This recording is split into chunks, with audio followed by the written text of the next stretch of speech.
All right, we now welcome to the program a two-time West Virginia Press Association for Best Sports Page winner, the play-by-play voice of the Red Sox Class A affiliate, Greenville Drive. Hey, we are Sox fans, so we could probably talk Sox baseball, but we're here for college hoops.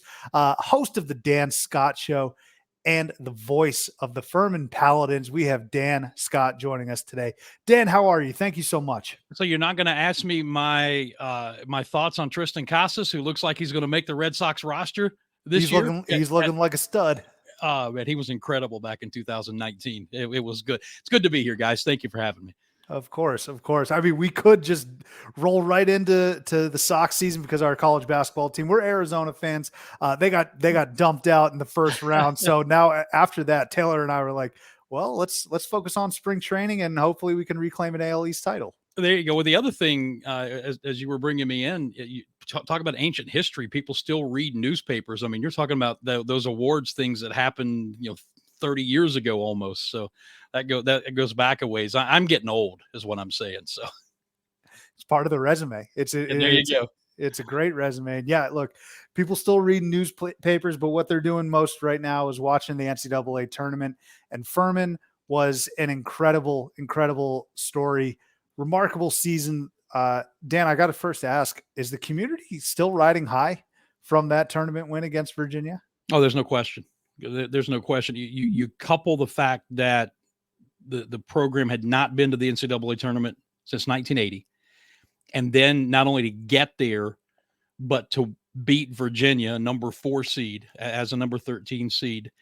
And the way that game happened and all the national exposure. Yeah, this community is crazy. And then I'll tell you what else is going on top of it that's feeding the basketball frenzy is one of the 2 sites that is hosting the Sweet 16 and Elite 8 for the women's NCAA championship is in Greenville, South Carolina as well. And in fact, South Carolina is playing as we are recording this, trying to win, I believe, their 41st consecutive game and get back to the Final Four to try to defend their championship.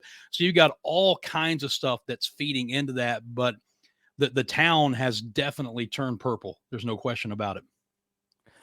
Can you think of a time in your career at Furman or just in the area that there's been this much excitement or hype around Furman basketball? No, not even close. I mean, when I first got here, I just wrapped up my 12th season at Furman. When I first got here, you literally could have fired off a cannon in Timmons Arena at the student section and not hit anybody. I specifically remember sitting in the arena. It's either my first or second year. I think it was my first year. 15 minutes before tip, we're in a break on the pregame show, and I'm counting the student section and did not get to 20. So that's how far this program has come. It started 8 years ago when 10 years ago when Nico Medved took over and started rebuilding the program. And this is 8 consecutive winning seasons, and it's been kind of a stair step. But there's nothing that can compare to what this program is experiencing right now because of that win over Virginia. Yeah. So Dan, I'm curious to know your personal journey as well. You mentioned you were, we talk about ancient history, things of that nature. And we talked about how Furman hasn't been to the tournament since 1980. Tell us, what does a tournament prep look like for you? So when they beat Chattanooga, and we'll get into the SoCon tournament, but when they beat Chattanooga to punch their ticket, what did that week look like for you? Well, as far as game preparation, it wasn't really different than any other week. The new experience for me was dealing with all of the things you have to deal with the NCAA and CBS and Westwood One as the rights holders, because obviously I'd never been through it before, and I'm the director of broadcasting at Furman. So all that stuff fell on my desk. So, I get 15 pages of contracts and things that you can do and things that you can't do. And normally in the past, there's been no streaming, but this year they're going to allow you to stream it on the Varsity Network app is the only place. And then you got to figure out how to get them the feed. And all these other things. And oh, by the way, pay them $1,200 a game, 24 hours before you go on the air. And so that was the part that I had never experienced before. But at least as far as an NCAA basketball tournament, Furman's made the FCS playoffs before, and there's a little bit of that, but not to this extreme. But outside of that, it was, I don't want to call it a normal 10 days or so, because it wasn't normal, but game prep was probably the most normal part of it. So, I mean, when you're doing game prep, obviously you're looking at a team now in the NCAA tournament that you haven't played or don't have any real familiarity with. How different was it prepping for a team like Virginia, a recent national championship winner, compared to, say, just like a conference opponent or anyone else that you've prepped for in recent years? Well, the thing I look at is style first. What kind of style do they play? And we played some teams in our league, especially late in the season, that tried to slow us down, tried to stand and turn the game into a rock fight, which is kind of what Virginia does on a regular basis.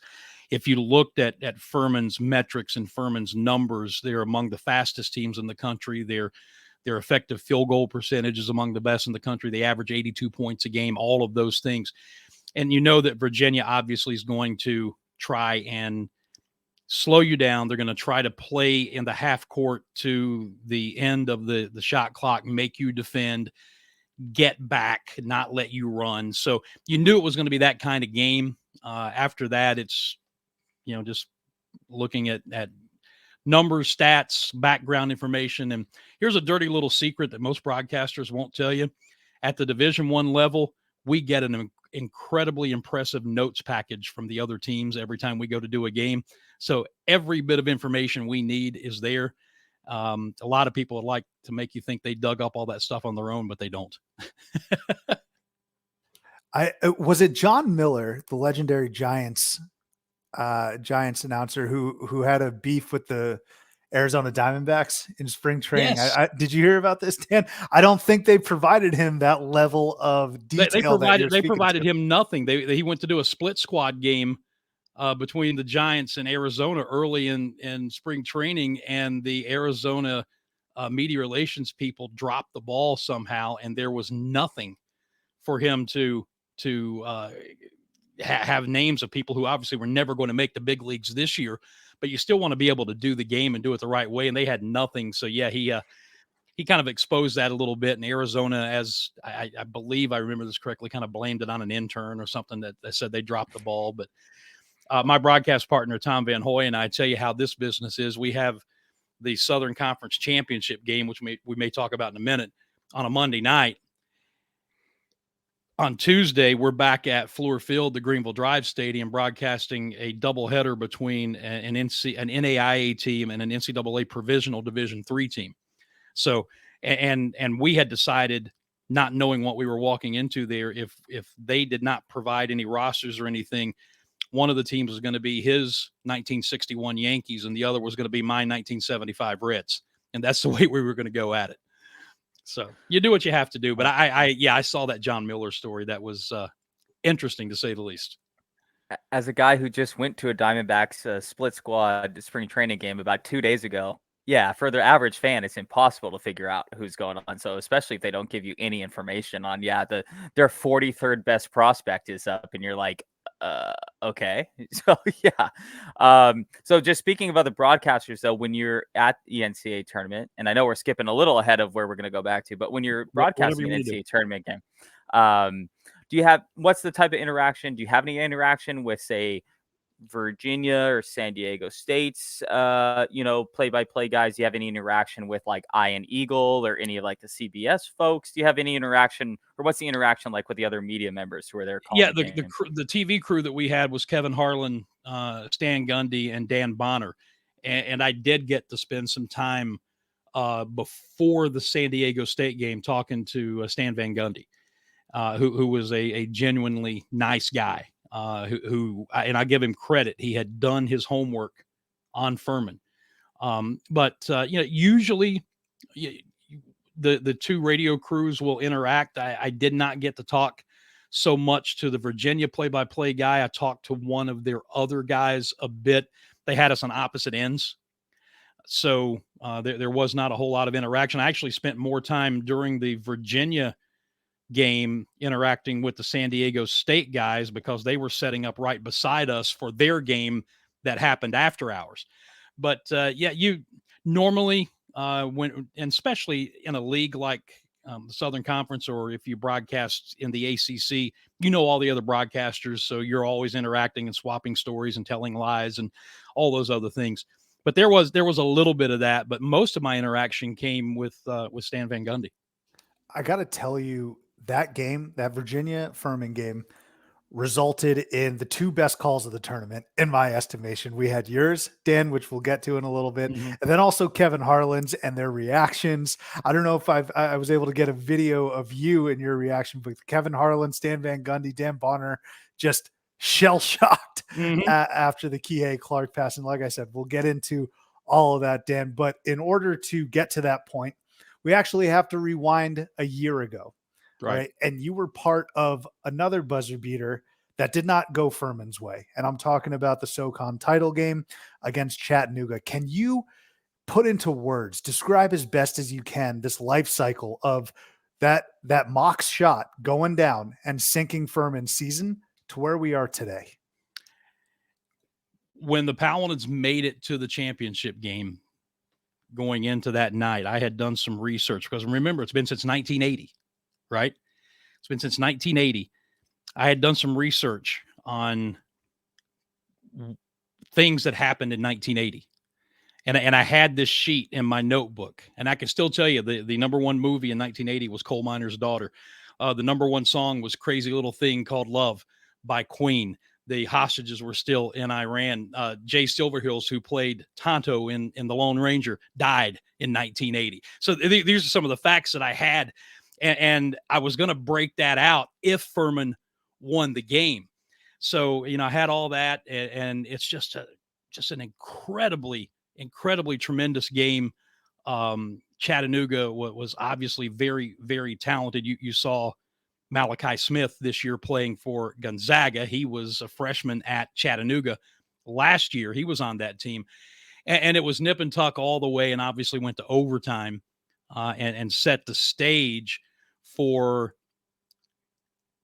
what would become on one hand, it would become a tremendous amount of heartbreak for the Paladins basketball program, but it also became a springboard for what we saw this year. 4.3 seconds to go, Mike Bothwell hits a driving layup in overtime to put Furman up by 2. And as I told you before we started recording, as he came across the floor, came across midcourt, you're inside of 15 seconds. And I said, Furman's either going to win it here or we're going to a second overtime. Bothwell drives the left side of the lane, hits the layup, puts Furman up by 2. They inbound the ball to David Jean-Baptiste on the right side of the floor. Furman defended it perfectly. They made him come all the way to the other side of the floor. He crossed in front of us, got across midcourt, hit the Ingles logo, which is a sponsor, grocery store that's the main sponsor of the tournament, from about 35 feet away, double teamed, launched the shot. And I'm sitting here, the basket is there, and David Jean-Baptiste is directly between us. And as soon as he let it go, I knew we were in trouble. And it's one of those things that it's happening in real time, but it's also happening in slow motion. It was dead on line, and the only hope you've got is it's either long or short. And it was neither. It splashed.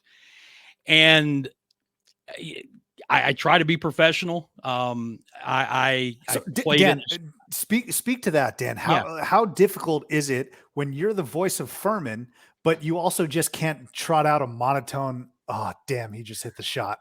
Well, here's my thing. People know that Furman signs my paycheck. People know that I want Furman to win.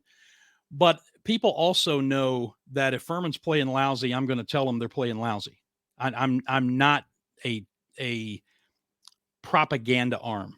My job as a play-by-play guy is to describe for the radio audience exactly what's happening on the floor. So when he hit that shot, I didn't start screaming and crying and, oh my God, here we go, blah, blah, blah, or whatever. I described the scene. I mean, the kid made an incredible play. There was some excitement in my voice. It was painful excitement, but there was excitement because he had just hit an impossible shot to win it.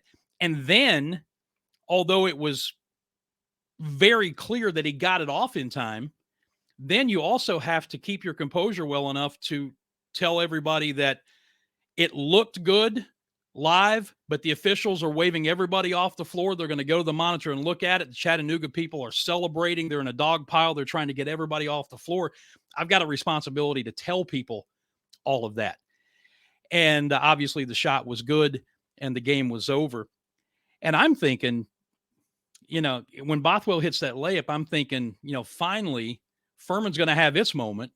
And maybe as a broadcaster, I'm going to have mine on the big stage. And as it turned out, Jim Reynolds, who is the 44th year play-by-play voice at Chattanooga, the same guy who clipped my one this year, clipped all the ones from last year. His was seen 50 or 60,000 times. Jason Benetti was on the call for Westwood One Radio. His was seen 25 or 30,000 times. And I think the one that they put out for hours in that same story was seen about 6,000 times. But the cool thing about that was I got more calls, more texts, more private messages from nationally known broadcasters who said, you handled that in an incredibly professional way. And I can't tell you how much that meant to me because I try to do a professional job and to have guys, and I'll just tell you one name, Dave Sims, who is the play-by-play voice of the Seattle Mariners, who I've had on my show before. He sent me a message right after that. And he said, you handled that beautifully. And that meant a lot to me because, as I said, I try to do the best job I can. But I got to tell you, it wasn't easy because you think you're going to the tournament for the first time in at that time 42 years, and then you're dealing with watching Mike Bothwell laying on the floor crying his eyes out. That's what's going on amidst all the celebration. You got the Furman guys who are just distraught. So it was in its own way, it was a pretty incredible moment. So, I mean, I understand.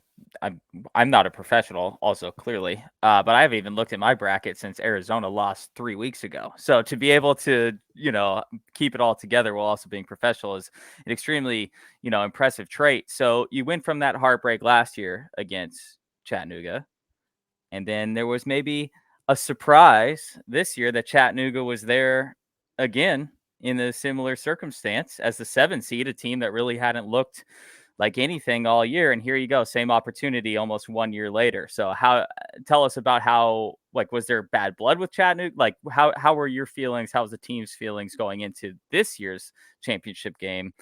Same time, same place, essentially. Yeah, basically. Yeah, you got to remember it's a different Chattanooga team.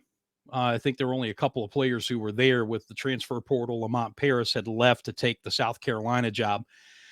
And Chattanooga had fallen to the 7th seed because Jake Stevens had broken a bone in his right hand the first time Furman played them in the regular season. At the end of that game, he broke a bone in his right hand. So he missed 11 games, and they went 4-7 in those 11 games. If they have Stevens in that game or the entire season, they're probably one of the top 4 seeds. He's a 7-footer who can shoot the 3 and do all kinds of other things. And you remember, or maybe you don't, but he had played his first 4 years at VMI. And when Lamont Paris left, they hired VMI's coach, Dan Earl, to take the job at Chattanooga. Stevens came with him. So I told somebody as we were, I think it was my broadcast partner, Tom Van Hoy, as we were driving up on championship night, I said, you got the opportunity here to exercise 2 demons in one night. Not only the Chattanooga win from the loss from the previous year, but you go back the year before that, Furman blew a 10-point lead in the final 4 or 5 minutes to Jake Stevens and VMI and got beat in the quarterfinal round in overtime. So you had a chance to kind of exercise 2 demons in one shot there. Incredible storyline. It's so funny how these things work out. And I feel like that sometimes creeps into my bracket picking is the storylines where I'm just like, you know what? These numbers say everything, but what about this storyline? What about Duke versus North Carolina for the right to go to the Why don't title? we all just do like the office secretary does and pick either the favorite color or the best mascot? My wife outdoes me every single time. And here I am. They just gave me a microphone, Dan. I don't know why. I'm just talking into a microphone. But I don't think anyone even gave you that microphone. that's right. I had to purchase it myself. This is all self-sustained at this point. But even in that, so just real quick, the last item I want to bring up regarding this year's SoCon title game, Furman was controlling that game for a good portion of the first half, and then Chattanooga came roaring back and made it competitive. Now, Furman, I think, did end up winning by either 9 or 11 points. But Dan, was there any part of you, or do you think there was any part of the fan base or the teams that was like, oh goodness, here we go again? Well, after surviving the previous night, when in the semifinals against Western Carolina, Paladins had a 20-point lead, and it evaporated entirely. Fell behind, had to hit a couple of clutch free throws. I think Bothwell hit a couple of free throws that tied the game up, and then they had a chance to win it at the end of regulation and didn't. And I think that ball went in and out too, right? They hit a 3 to start overtime. So we're down 3 in overtime and then come back and win that game by 4. So after surviving that, I don't know that there was a lot of panic. I think it was more along the lines of, really, we're going to do this again. Paladins got up by 19 in the first half, and Chattanooga cut it down to 1. And I can't remember, the Furman led by 3 or 5 or something at halftime. But after that, they were able to keep the Mocs at arm's length, and Marcus Foster hit 2 huge threes. One with I think it was 2:45 to go that made it an 8-point game, and then hit another one with 1:18 to go that made it an 11-point game. So Chattanooga never actually came back and took the lead, but yeah, they did cut that 19-point lead down to 1. But again, added to the storyline, right? I always kid our players that say, what we in the media want is, drama equals ratings.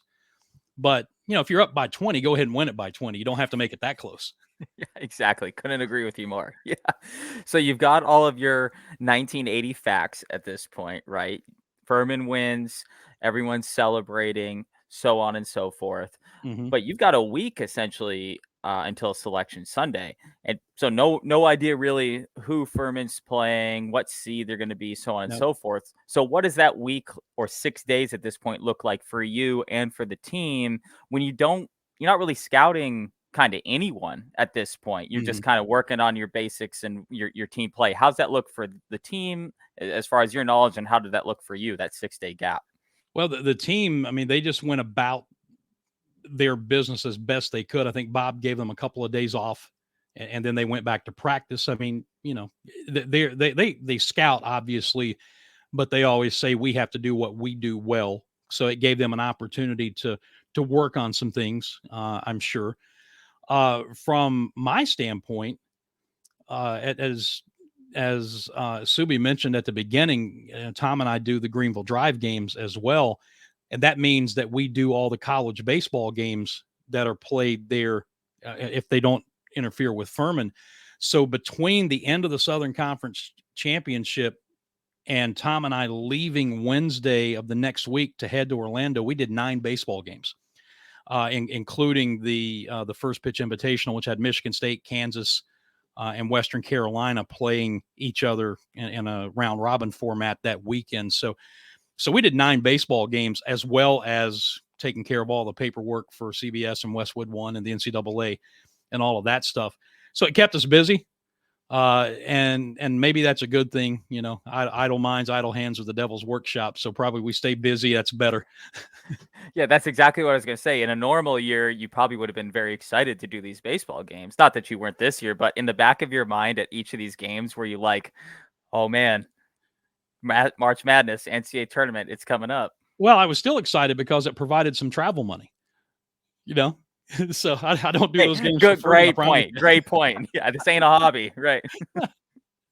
I mean, it's a great way, yeah, like you had mentioned, to kill time, because for guys like us, we're just, even though it's just a day off, right? You got selection Sunday, Monday's a day off to recharge, and then you got the playing games. But speaking of selection Sunday, Yeah. Dan, when we actually fast forward and Greg Gumbel announces that Furman will be playing Virginia, I'm scrolling through Twitter, and everyone, I'm talking immediately, was circling that game and saying that's your upset pick.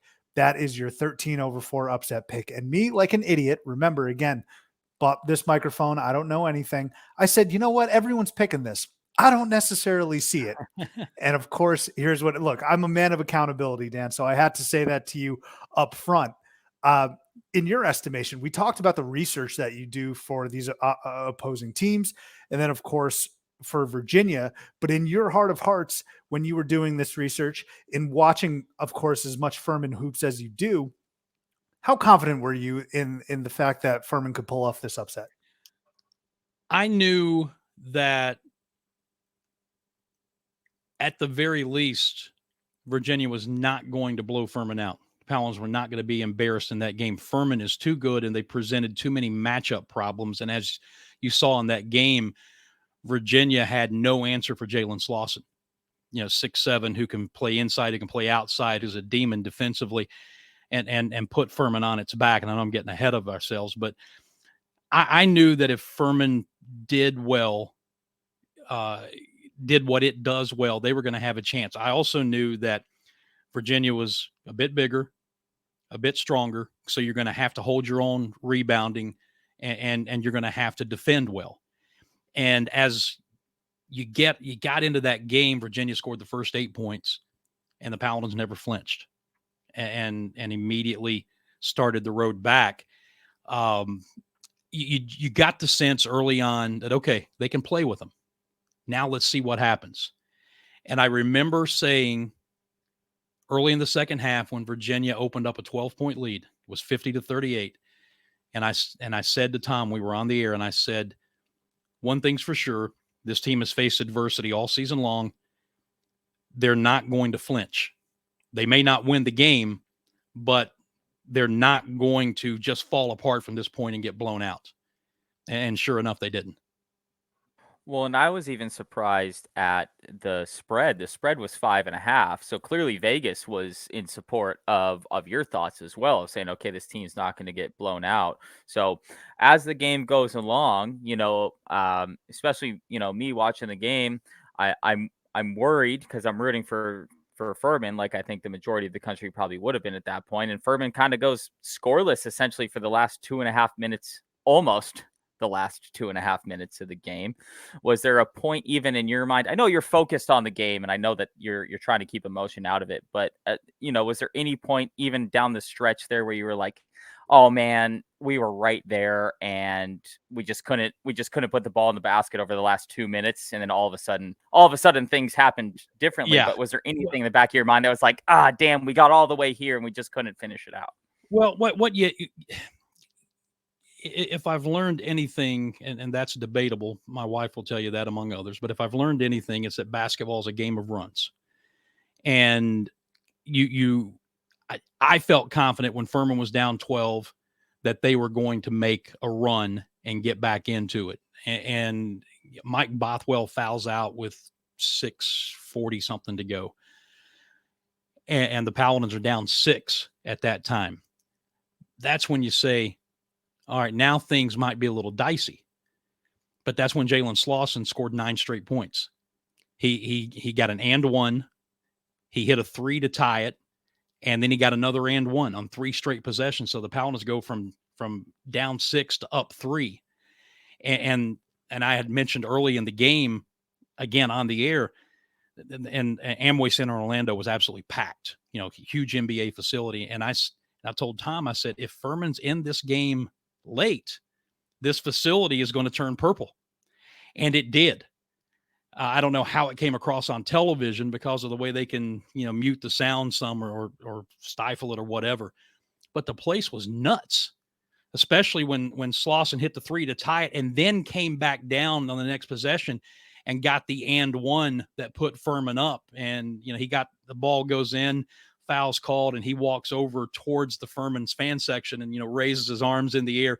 And everybody in the arena, except for the ones wearing Virginia colors, were on their feet. So you had that going on. But look, Virginia's a great team. They won the 2019 championship, and they've got some guys who've been around. So you knew that they weren't just going to roll over. So there's that question. All right, we just threw an incredible punch. They throw a counter punch. How are we going to respond? Took a little bit of help, but we were able to do it. And the way that it played out down the stretch is something that's going to live in NCAA tournament history. It's going to live in Furman history, obviously, but I think you're going to be seeing that on CBS for years to come. And I know, again, we're getting there, but that ending doesn't happen if Garrett Heen, a 51% free throw shooter, doesn't hit 2 free throws with 12 seconds to go. That set up what happened there. If he only hits one of those, who knows what happens? But he hit both of them. In unpacking your answer, Dan, first of all, I have a set of rules that I try to tell our viewers and everyone to live by when it comes to March Madness. One of them, it may be number one, is root for the upsets when the opportunity starts to present itself. Mm-hmm. As in, I do not care if you had Virginia going to the Final Four. Do not be that person in the room at the watch party rooting for your bracket. We want to see an upset. We want to see this Furman team notch one after not being there since 1980. But number two, I'm glad you brought up the free throws. Okay. And I also want to look at a guy like Kihei Clark, who's had a magnificent career. All right. This is not a time for me to rip Kihei Clark because he's been amazing at Virginia. But in terms of free throws, I think the possession before, the sequence before, he actually missed one, right, which left the door just slightly ajar. And those are the kind of things that have to happen. When you're going up against a team like that, and Furman had every confidence they could go in and compete in that game, and obviously they did. But anytime you're trying to come back, whether it's Virginia versus Clemson or Virginia versus Duke, much less Virginia versus Furman, if you're behind in the final 30 seconds, like Furman was, you got to have some things happen that go your way just to crack that door open a little bit. And then if you're fortunate, you can walk through. And of course, Furman did. Absolutely. And so from your vantage point, Dan, okay, I want to get back to you on the sidelines. How do you prepare for the unexpected?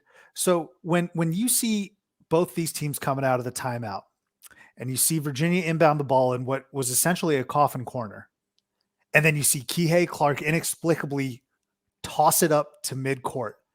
I mean, at what point in that sequence, which is happening so quickly, are you saying, now, wait a minute, this ball pressure might be getting to him? Does the tenor rise? How do you prepare for that moment, or how do you prepare for the unexpected? Because I cannot imagine, Dan, in your wildest dreams, you would have thought that was going to happen. I did a series of interviews the next day, and I used this line twice, and it's meant to be funny partially, but it's also true. I subscribe to the great line from the movie Bull Durham, where Crash Davis told Nuke LaLoosh, "Don't think you can only hurt the ball club."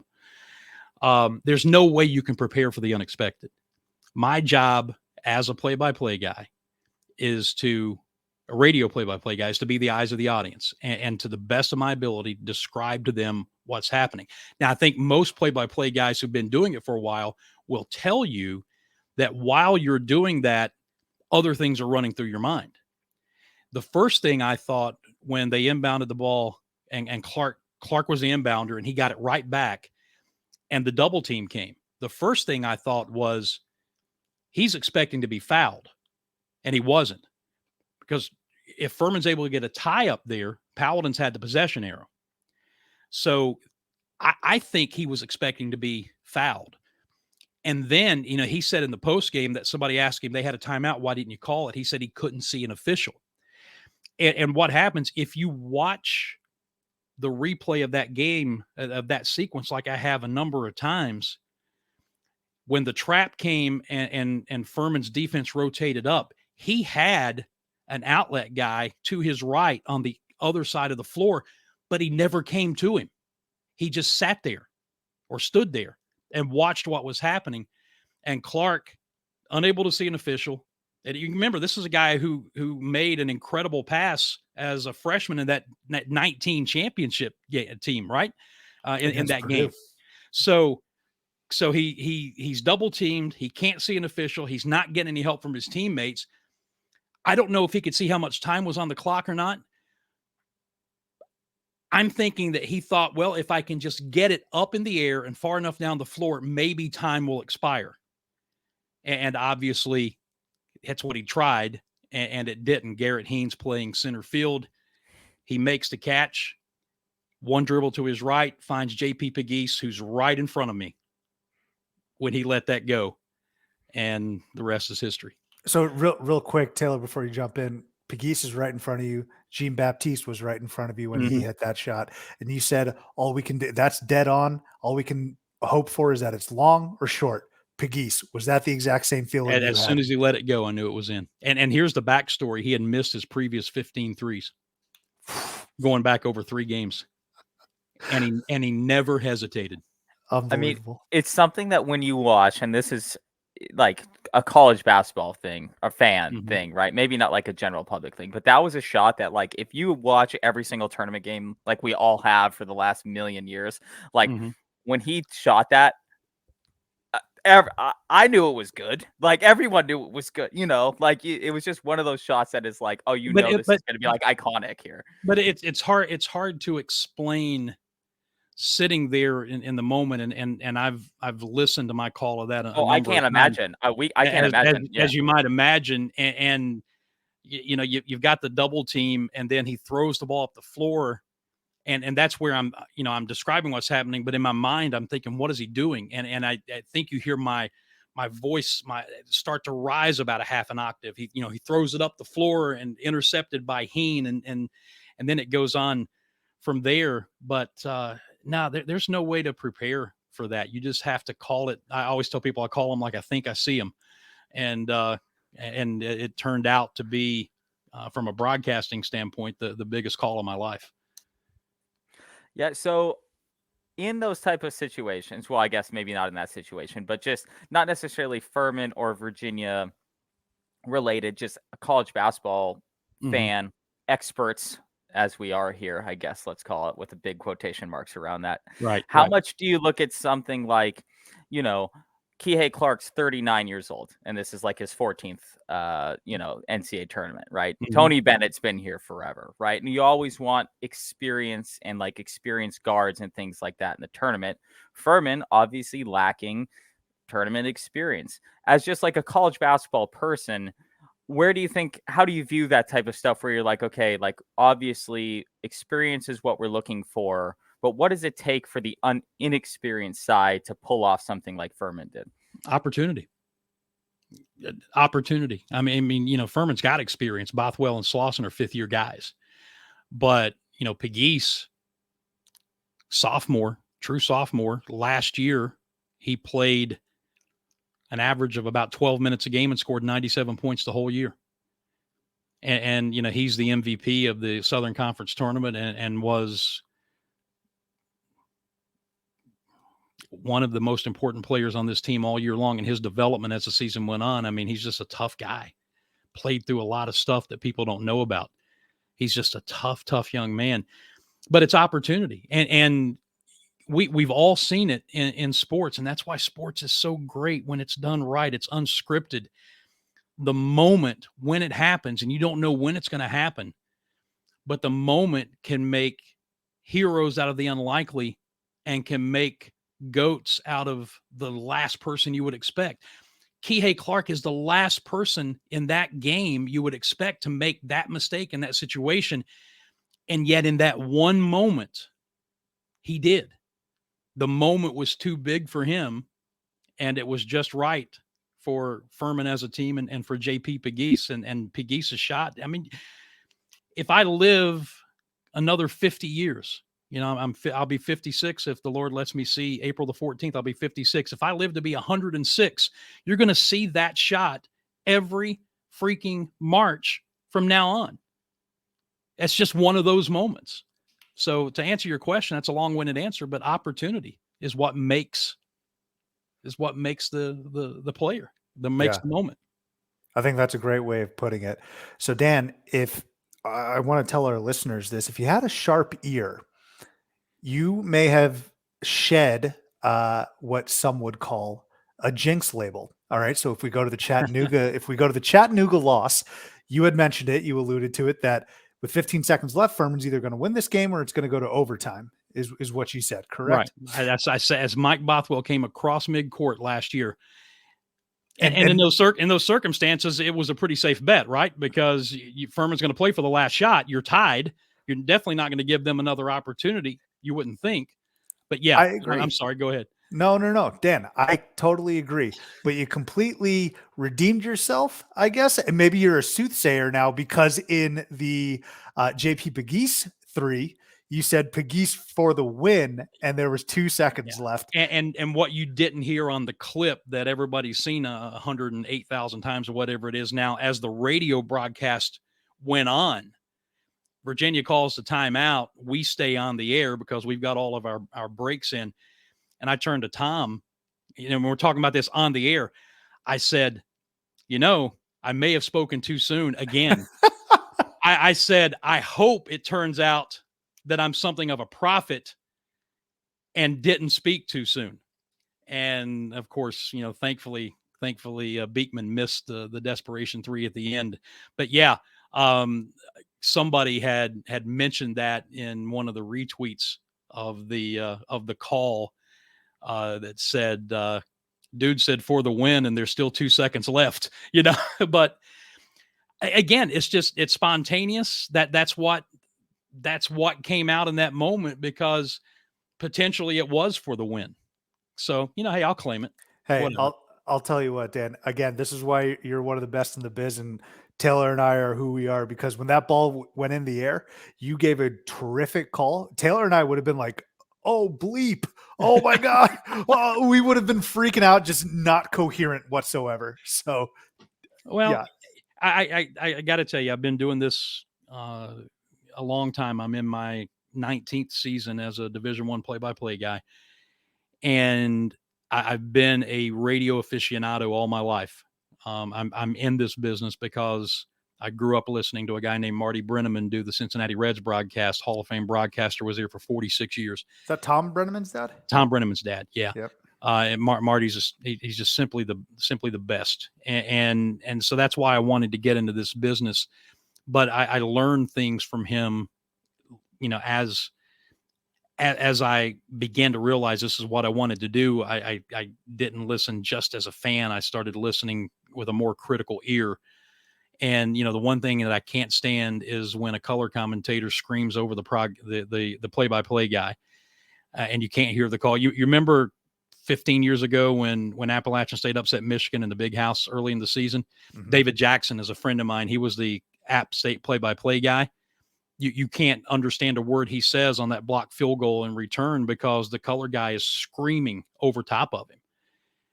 And I have a real problem with it. I'm a Cincinnati Bengals fan, and I love Dave Lapham most of the time as the color commentator working with Dan Hort on the broadcast. But when something exciting happened, Lapham screams, and you can't hear and understand what Dan Hort is saying.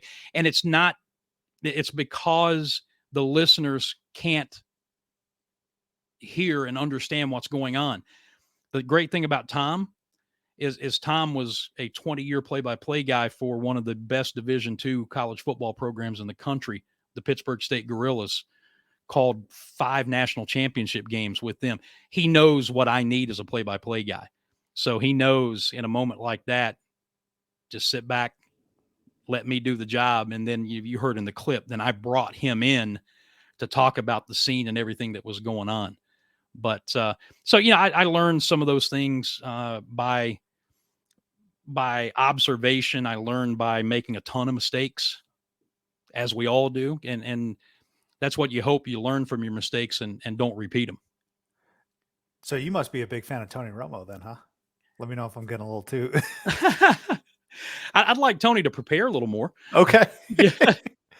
We'll So have. you saw those stories this year, right? Spending too much time on the golf course and not enough time preparing for the broadcast. So That's right. And I was hearing that it's as a result of, when he's a year removed from the NFL, that studying is still within you, and then you get a couple more years removed. You get a little. you got a lot of money, a lot of time on your hands, That's right. and Hey, a pretty good golf game. that's right. Yeah, I mean, he's an athlete. He's a great basketball player too. Dan, we're gonna get you out of here on some quick hitters, though. Okay. Okay. 3 names we've mentioned that are so integral to the success of this program: Mike Bothwell, Jalen Slauson, Bob Ritchie. Can you take us behind the curtain, really tell us who they are as men, leaders, and what they meant to this university? Well, you have to start with Bob, obviously, because when he took the job, when Nico Medved left after 4 years to go to Drake for a year and then to Colorado State, Bob came in and was willing to do some things that I don't think Nico wanted to do. I think Nico wanted to recruit and coach. Bob had a vision and was willing to kind of get in people's grill a little bit and say, hey, we need to raise more money to do this. We need to make this more like a high major program as opposed to just crying about being a mid major. And I'm talking about spending money on assistant coaches, spending money on travel budget, spending money on the on redoing the locker rooms, which they were ashamed of. When recruits came into campus, they wouldn't take them to the locker room. And then him being willing to put his money where his mouth is and go out and fundraise to increase the amount of money that they could spend on the budget. He also is one of the brightest young minds in all of college basketball. His offense, when it's rolling, is fun to watch. It's not one of these, we're going to clear the floor and we're going to play a 2-man game or isolate somebody. I mean, the ball moves and they'll shoot it from anywhere on the floor. But he had a vision when he came in, and you just have to give him credit. He understood what he was working with. He had a vision for what this program could look like, and he wasn't going to take no for an answer. Part of that vision is Furman's going to have to be a developmental program. And you go back to the freshman year for Bothwell and Slauson, they both played precious few minutes off the bench as freshmen. And in fact, when Bob was on CBS on the Saturday, the day before Selection Sunday, they had he and Bothwell on for a segment of their pregame show before the Big Ten championship game. And Jay Wright was in studio. And of course, they had beat Villanova in 2018 up there. And Bob pointed out that Bothwell played maybe 4 minutes in that game, and Slauson played maybe 5 minutes in that game. And I can't remember which one was benched because they kept turning the ball over. So Furman has to be a developmental program. It's just been in the last year and a half that Furman's had anything resembling a graduate program. It's a very high, very expensive academic university, but they never had a graduate program. Now they have a business hybrid program where they're able to retain people like Bothwell and Slauson for an extra year, and B, they can't go out and get every transfer. But a year ago, it was Conley Garrison who came in from D2, who was just an incredible part of the team. This year, it was Carter Witt, who came in from Wake Forest. And Furman's not like a lot of schools who claim high academics and then make a lot of exceptions for athletes. Furman doesn't do that. So they don't let you take your entrance exam with a crayon. You have to come in and be a student at a highly, highly competitive academic university. And so you can only go in the transfer portal after right kids. But Bob's not a guy who's going to go out and bring in a new team in the transfer portal.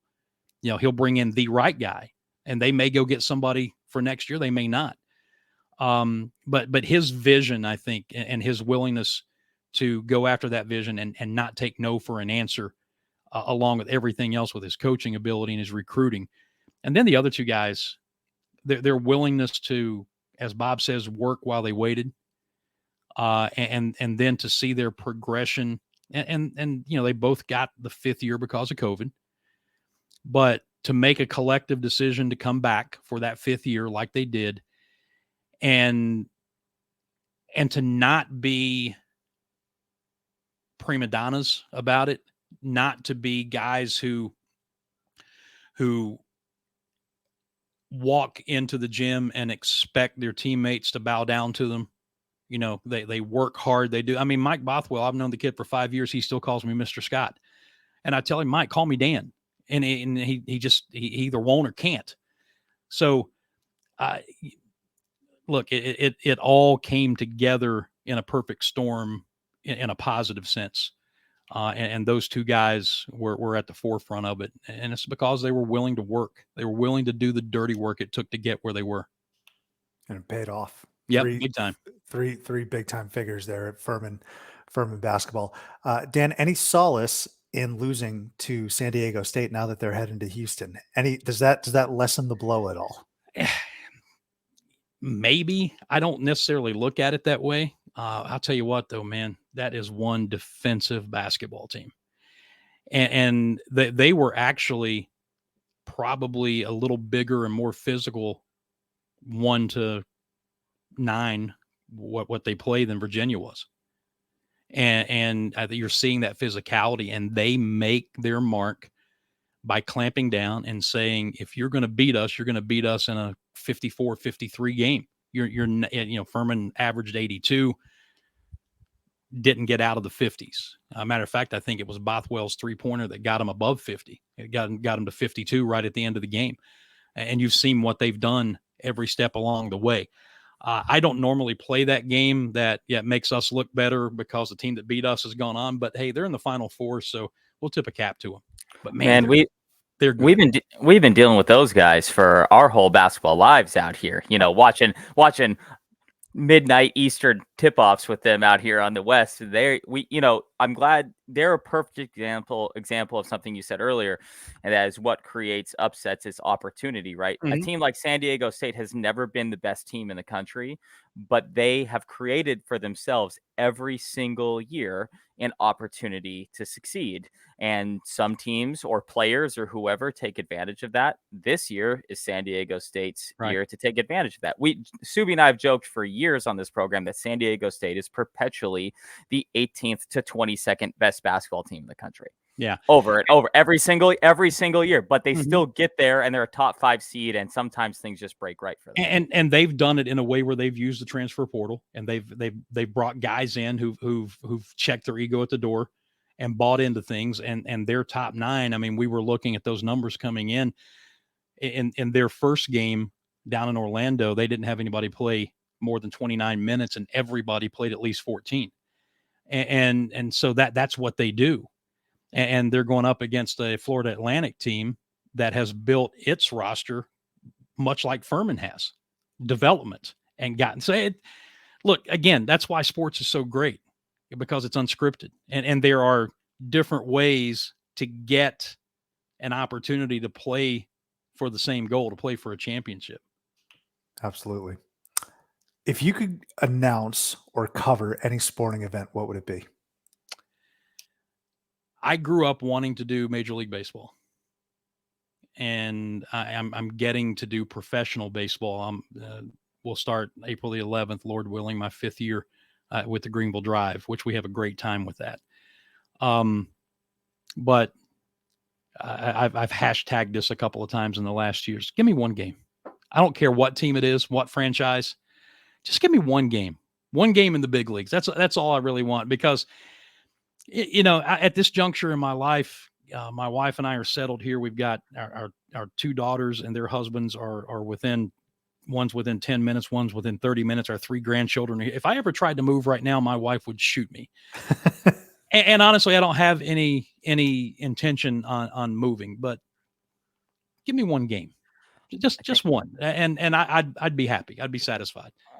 Dan Scott, the Moonlight Graham of Yeah, that's right. Major League That's right. I Baseball. don't even care if it shows up in the box score, man. It's like the call. The call's gone national. CBS is using it. Nobody knows my name, Yeah. and I'm fine with that because they say courtesy of Furman Radio. I'm cool with that. They can put me on a Major League Baseball game and they can call me whoever they want to. I'll know that I got to do one game. That's my bucket list thing. Just one game. So my last question for you is this: am I allowed to say that Brad Faxon is my favorite Furman alum? Is that Sure. an acceptable answer? Okay. Yeah. As a guy who can putt way better than I can, that's got to be my favorite That's Furman where he alum. made his money, baby. Yeah, I know. I know. Putting and teaching others how to putt. Yeah, exactly. So, Dan, you let us know what we need to do in order to make that dream happen, because you came on this program, spent some time. So let us return the favor. If we got to tweet at someone, if we got to get Rob Manfred on the line, let's do it. What's the closest one? Are you closest to the Braves? Yeah, they just hired a new play-by-play guy. They're not going to need anybody. We'll see if you can teach them the ropes. Yeah, Cincinnati's my favorite team. But like I say, I don't care who it is, man. I'll do the Pirates. They don't have to be good. I just want one game in a big league stadium. Maybe if it's somebody on the West Coast, it gets me further away from here. Nobody knows who I am. Whatever. But listen, guys, I've been blessed. I didn't even get into doing Division I college athletic broadcasting until I was 37 years old.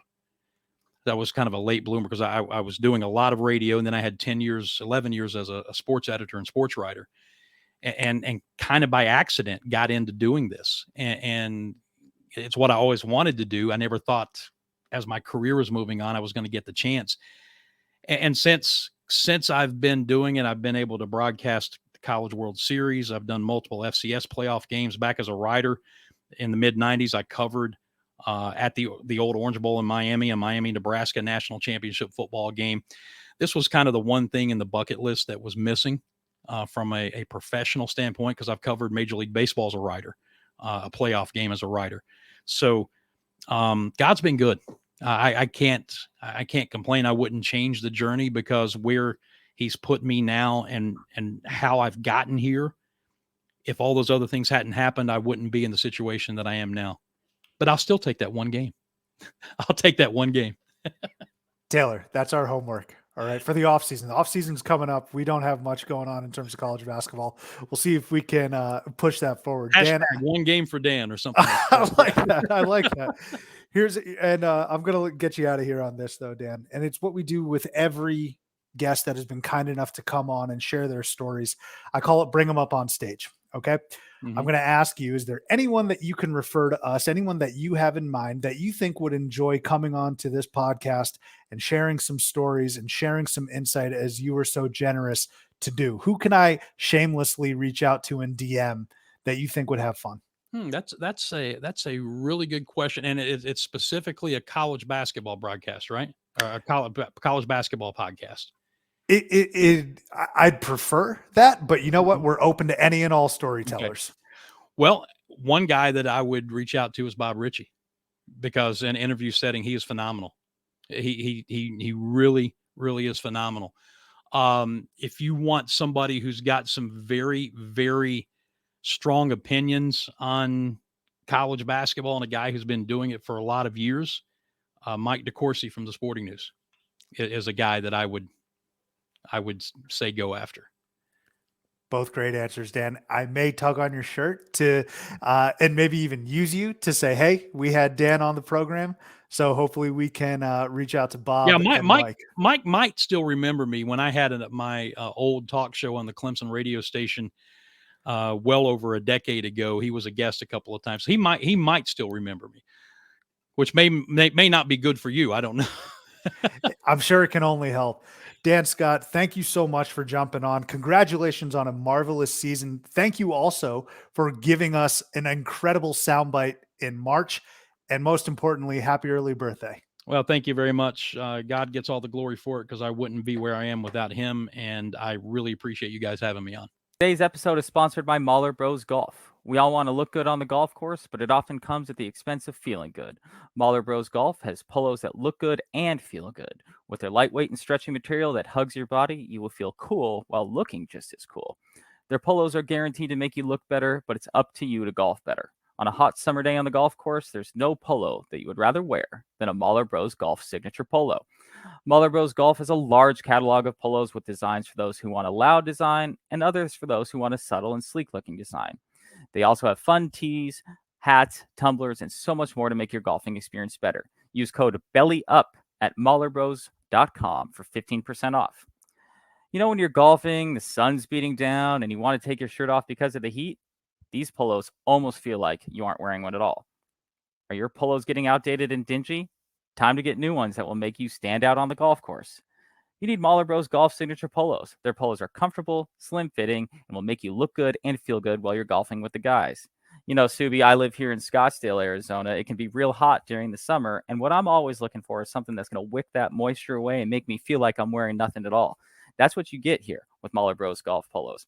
Also, us being sponsored by Belly Up Media, they have Belly Up t-shirts you can buy at MahlerBros.com as well. That's MahlerBros.com/BellyUp. Mahler Bros doesn't only have polos, but they have really fun golf t-shirts that you can wear anywhere, maybe like the barbecue your family invited to you, or even that get together with your friends. Make sure to let them know where you got that shirt and wear it proudly. I'm going to wear mine this weekend during March Madness. Don't wait to try your new favorite golf apparel. Upgrade your golf attire with Mahler Bros. Get 15% off at MahlerBros.com with code BELLYUP. That's 15% off. MahlerBros.com with code BELLYUP. Turn heads on the golf course or wherever you wear Mahler Bros polos. Mahler Bros Golf. Look good, feel good, play good. You're listening to Theater in College Hoops. I'm Subi. Alongside me, Taylor Dammel. We're brought to you by Belly Up Media. Go download, subscribe, rate, and review us on whichever device it is that you use. In honor of the Final Four, at least one of the Final Four teams, your college hooper of the day, Jaquan Newton, former guard for Miami. What a career for Jaquan Newton, by the way. Very underrated. He played in 127 career games, which is seventh most in the U's history, part of 95 wins at Miami. Finished with 1,134 career points, which is 28th in program history. And he became the 38th Cane to reach 1,000 career points in 2018. With 308 career assists, he actually ranks 10th in Miami's history. This was a really good player. Jaquan Newton, he is your college hooper of the day. Check out the website at theaterincollegehoops.com and make sure to follow us on Twitter at CBB Theater. You should also follow me at Subi232 to find out where the Theat is, and make sure to follow Taylor at Taylor Dammel. Let's open the curtains.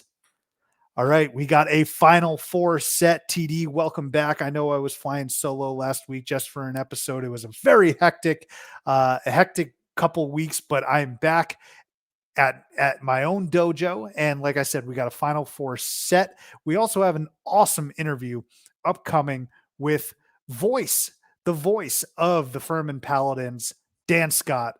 That was a blast of an interview. It honestly rivaled some of the games this past weekend in terms of entertainment.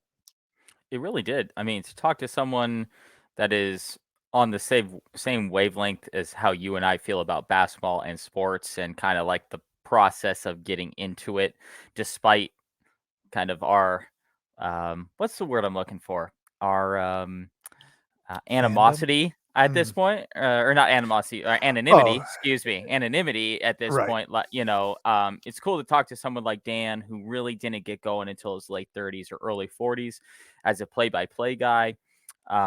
It's just like March Madness or building a program, or however, as we talk about opportunity, which I think is a cool point that he makes here. It's that you keep putting yourself in position and those opportunities will pop up. So no, it's a great interview and really cool to get insight into a program that, we don't quite honestly know all that much about from a national level, but really cool to talk to him for a bit there. Really looking forward to you all listening to that interview. It's going to come up here in a little bit. We dive into, of course, the Virginia game. We look back on the Chattanooga devastating loss that they suffered. Furman did in the SoCon title game 2 years ago. Redemption, the Kihei Clark play, all of that And so Dan was nice enough to share his vantage point, his stories, his insight.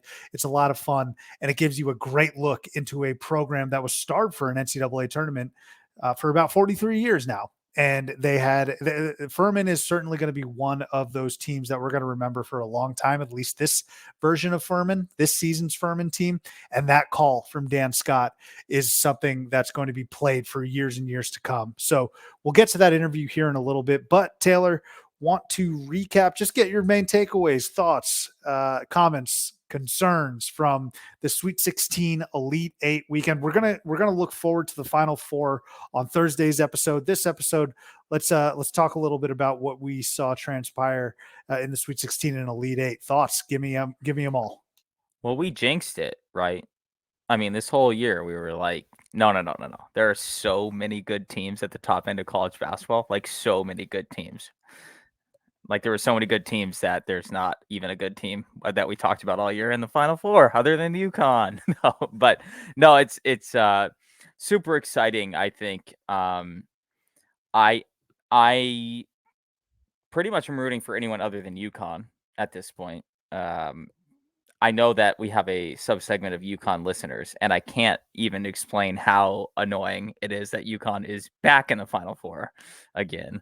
Not that I dislike any of our UConn listeners, but just crazy to me that they have the opposite luck that everybody else. It's not luck. Okay, I shouldn't say luck. That's not a really good way of saying it.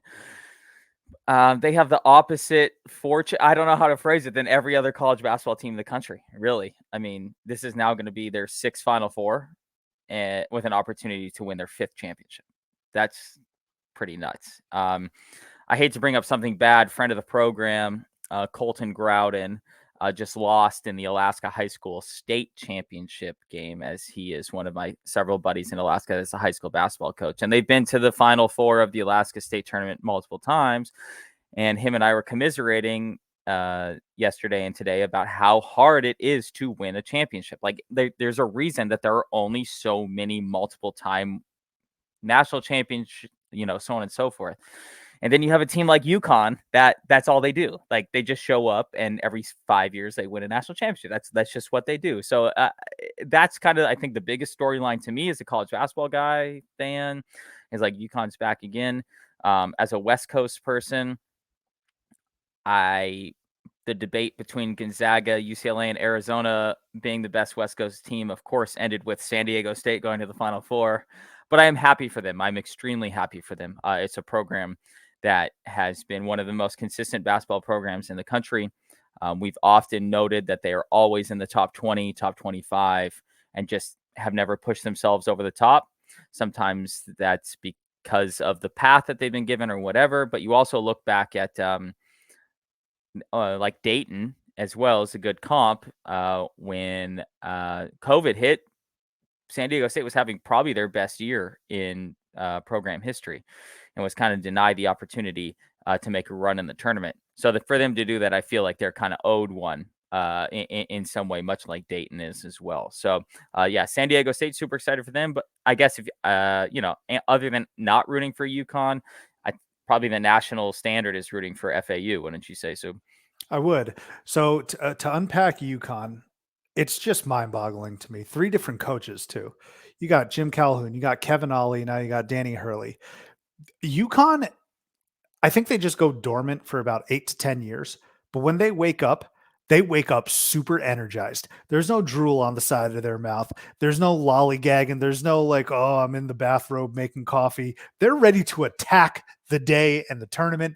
I mean, can you imagine, Taylor, not just making a Final Four, which is so incredibly difficult? Even Jay Wright, we've been saying it. Jay Wright validated this. He said that is the validation as a head coach, making the Final Four, because it is so remarkably difficult to win 4 games. And it sounds crazy, but to win 4 games in the NCAA tournament is very, very hard.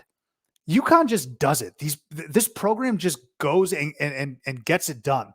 And not only do they make Final Fours, they win national championships. It's insane to me.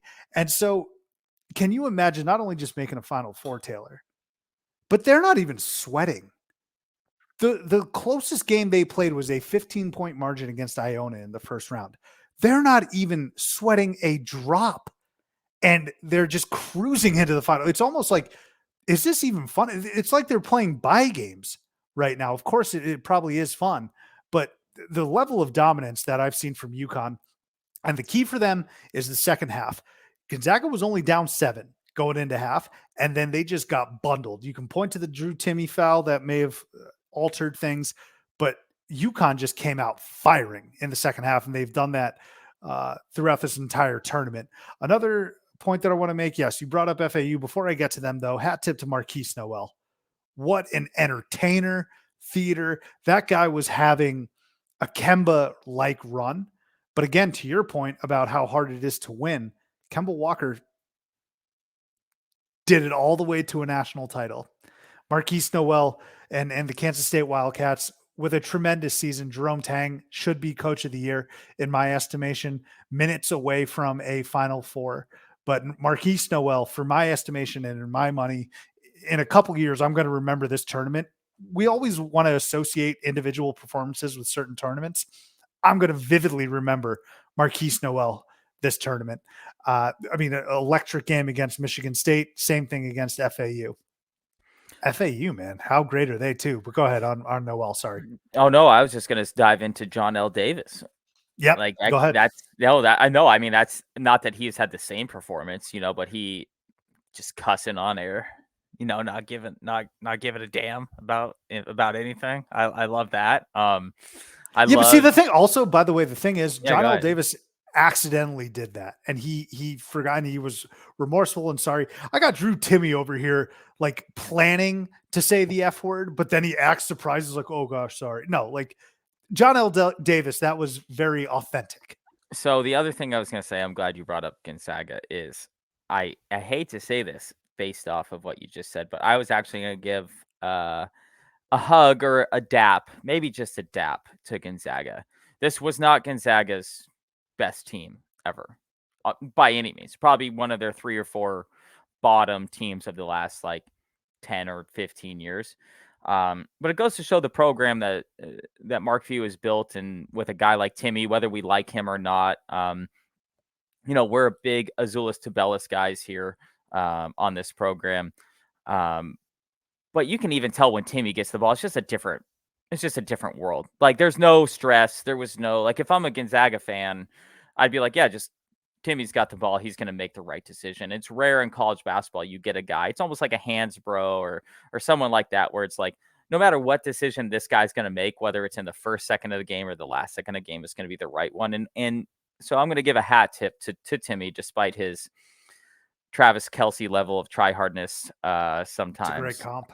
Yeah, I think it is. But those guys both also back it up, and they really do. As much as I hate to say it, they do back it up. You're talking about, one of the highest scoring, winningest college basketball players, as well as, a guy with multiple Super Bowls. So hat tip to Gonzaga.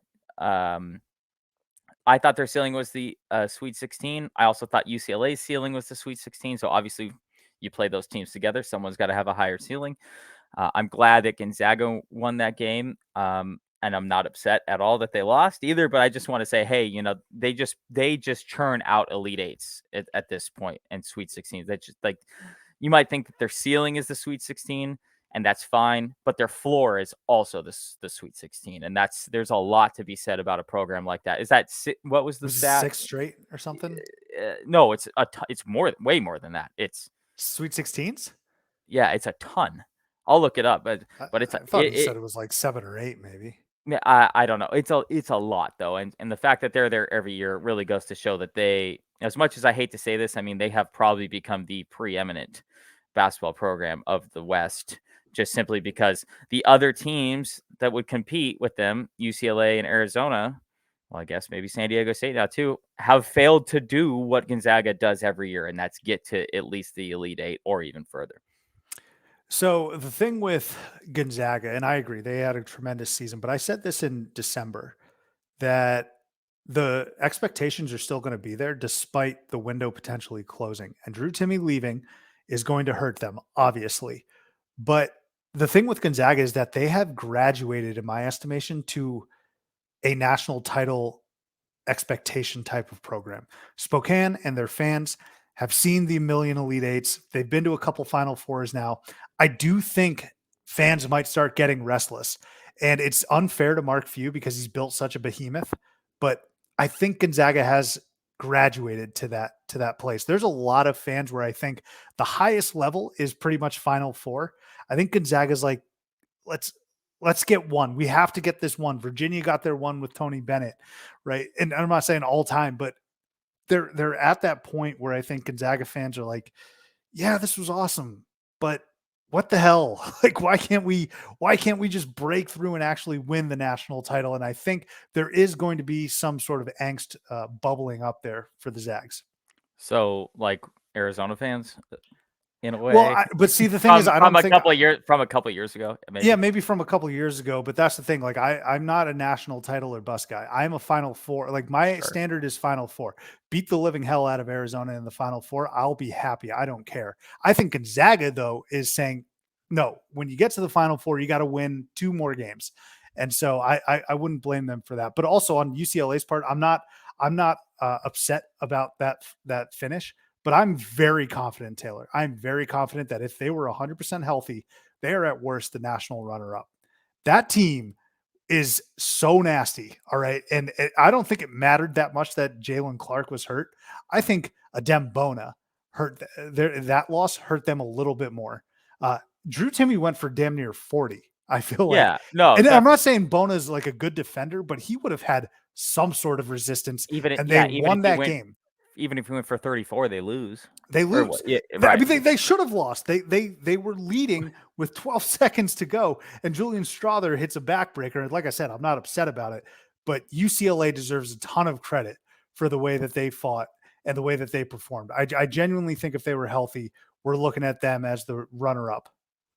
So it's 10 straight Sweet 16s. Wow. For Gonzaga.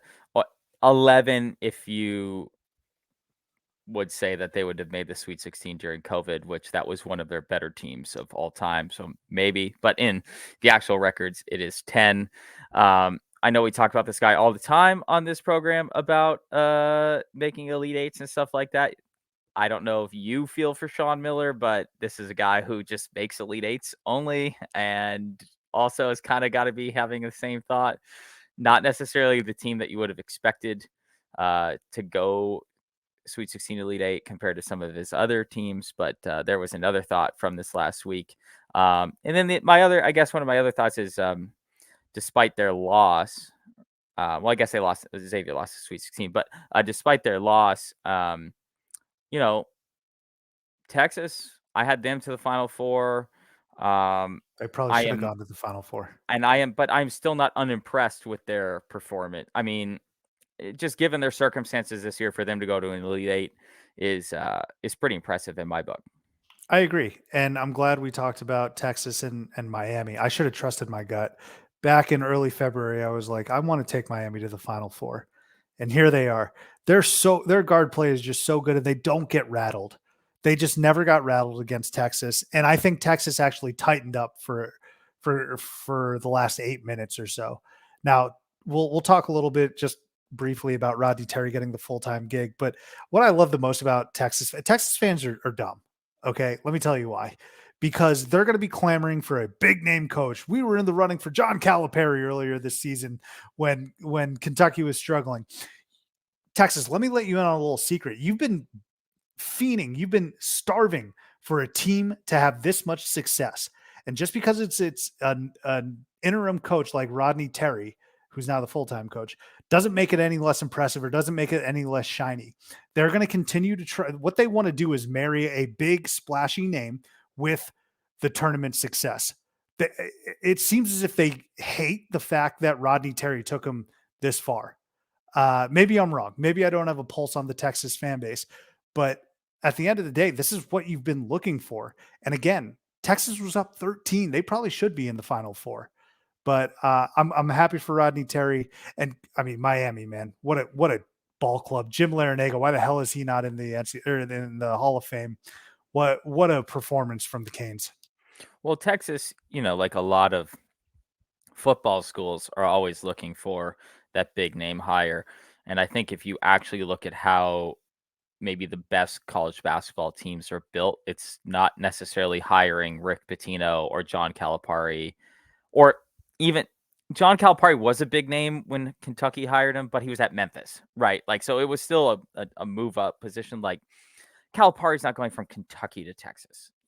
You're not gonna be able to bring a guy down to your level just because you pay him X amount of money to some degree. But yeah, I think it was a super smart decision in keeping Terry on full time. Happy for Miami. We talked about Miami on all of our pretty much the last 4 or 5 episodes about them being underseated at the 5, perhaps undervalued just as a general sense. And yeah, even when they were down yesterday, let's go to this week's version of nobody cares about your bets, Taylor. But when they were down by 10 or 12, and it was like plus 900 for them to win. I threw some bucks at them because I'm like, this team's just got too good of guard play. Literally 10 seconds after that, I put that bet in was the who threw the inbounds pass off the guy's back. Wooga Poplar, I think. Yeah, Wooga Poplar. Yeah, right. When he did that, I was like, "Oh, we're winning. We're winning this bet. Like this is on." You know, they just like didn't get rattled. To me, I didn't feel like they were rattled even down like 10, 12, even I think 15 at one point in the early second half. I'm happy for Jim Larinaga, Larinaga. Like, that's a guy who is it 18 years ago, right? Is when he took, or was it George 18? Mason. I think. No, but was it? Yeah, something like that. Yeah. Yeah, 2005. Yeah, when he took George Mason, and a guy that's been perpetually a great coach in college basketball, a guy that's super underrated, and someone that, yeah, when you talk about wanting to hire the flashy name, he's not the flashy name, but Miami now has more Final Fours than your school probably does, you know? And so it's like, well, shit. Yeah, maybe it's not that flashy name we need. Maybe it's someone who is the right hire for the program.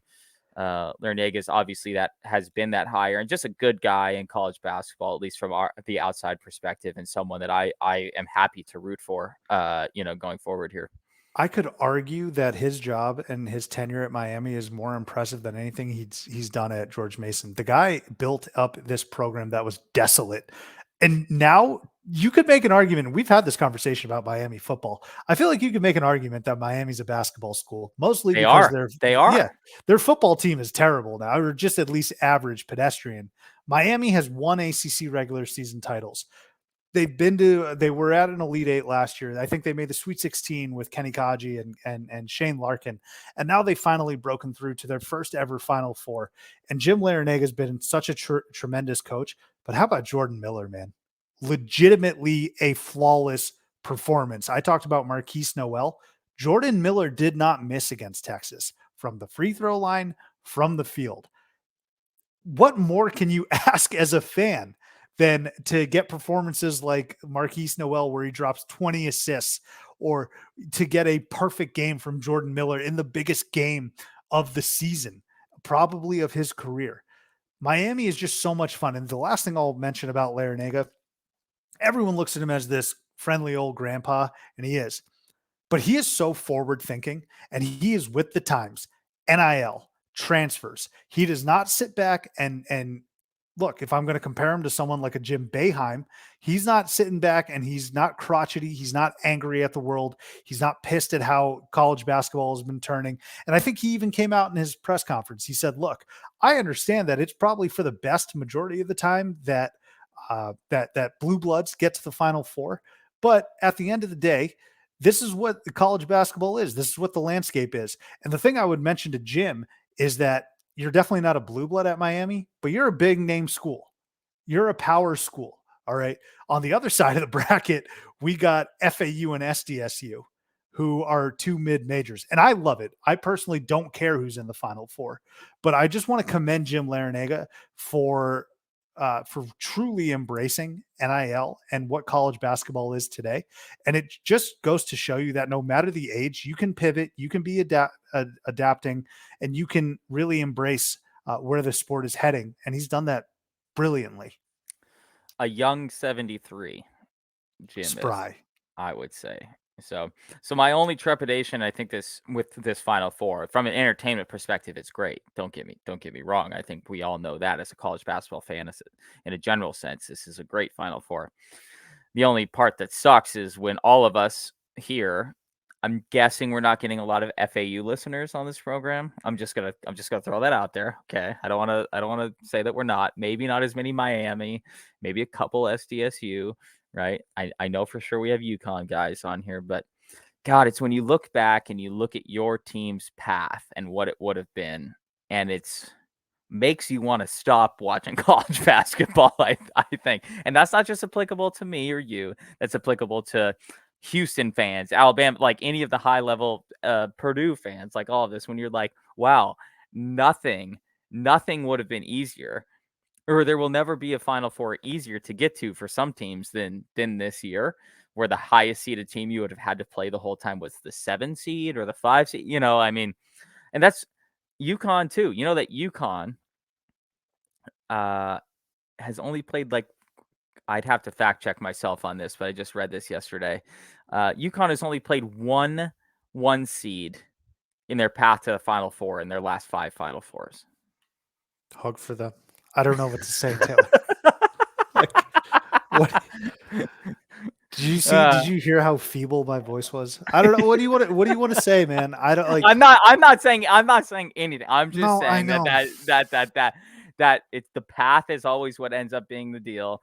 SDSU, like we talked about in our interview with Dan, there, like, they have been continually putting themselves in position, and the more you put yourself in position to succeed, like, at some point you will succeed. Blah blah blah. But yeah, it's just funny. There's just interesting how things fall for certain programs, and when they fall, obviously you can't lose to like a 15 seed and expect to have any success. Just for the second time in program history. random example there. Just pulling that out of a hat. Which year? Which year are you talking? I think this How year is yeah. Okay. Right. Just want to make sure, because now we have to differentiate between the two.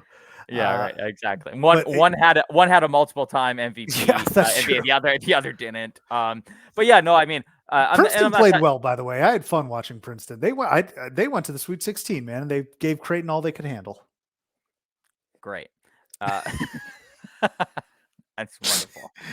Okay, yeah, I'm sorry. It doesn't help. I will say that I still haven't taken my Arizona flag off of my house, though.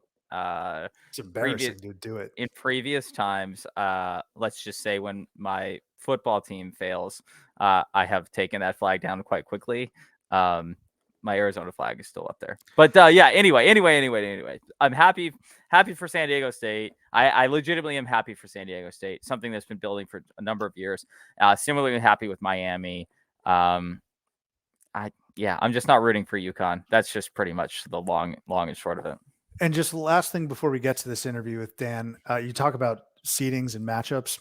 Miami, on the flip side, has had to face the highest seed that they would possibly have to face in every single round. They play, obviously, 12 seed Drake, and then they get the 4 seed Hoosiers, and then they get the 1 seed Cougars from Houston, and then they get the 2 seed in Texas, and they beat them all. So I understand what you're saying. But you look at a team like Miami, they're like, what are you pissing and moaning about path? No, totally. Just win the damn games.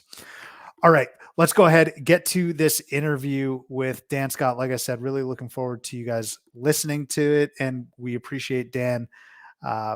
Here it is with Furman Paladins, the Furman Paladins voice, Dan Scott.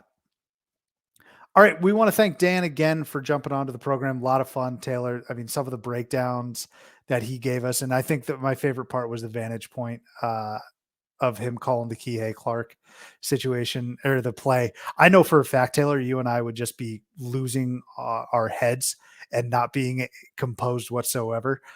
It really speaks to the professionalism and how good Dan is at his job.